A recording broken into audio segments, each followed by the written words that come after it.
جس کام کو پورا کرنے کی طاقت نہ ہو اسے اپنے ذمے مت لو۔ جب تم جان لو کہ تم حق پر ہو تو پھر نہ جان کی پرواہ کرو نہ مال کی۔ جلد بازی حماقت ہے اور یہ انسان کی بدترین کمزوری ہے۔ کسی شے کی زیادہ خواہش اور ہرس محض بری ہی نہیں، مہلک بھی ہوتی ہے۔ وہ سب رخصت ہو گئے جن سے محبت تھی، اور اب میں ان لوگوں میں ہوں جو مجھے پسند نہیں۔ دنیا کا رنگ بدل گیا، وہ نیکی سے محروم ہو گئی۔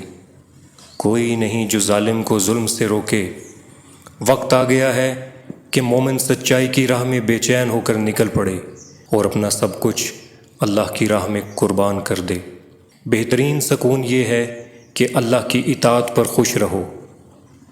عظمت اور بزرگی کا بہترین ذریعہ سخاوت اور نیک عمل ہے۔ تمہاری عمر برابر گھٹتی جا رہی ہے، جو کچھ تمہارے ہاتھ میں ہے اس سے کسی کی مدد کر جاؤ۔ جو شخص سلام سے پہلے کوئی بات کرے اسے جواب نہ دو۔ مقدر پہ راضی ہو جاؤ، غنی ہو جاؤ گے۔ اچھے اخلاق 10 ہیں: زبان کی سچائی، باطل سے جنگ کے وقت حملے میں شدت، سائل کو دینا، احسان کا بدلہ، رحم، پڑوسی کی حفاظت، حقوق العباد، مہمان نوازی، اور سب سے بڑھ کر شرم و حیا۔ اگر زمانہ تیرے ٹکڑے بھی اڑا دے تو پھر بھی مخلوق کی طرف مائل نہ ہو۔ اگر جسموں کے لیے موت ہی مقدر ہے تو انسانوں کو خدا کی راہ میں شہید ہونا بہتر ہے۔ ظالموں کے ساتھ زندہ رہنا بذات خود جرم ہے۔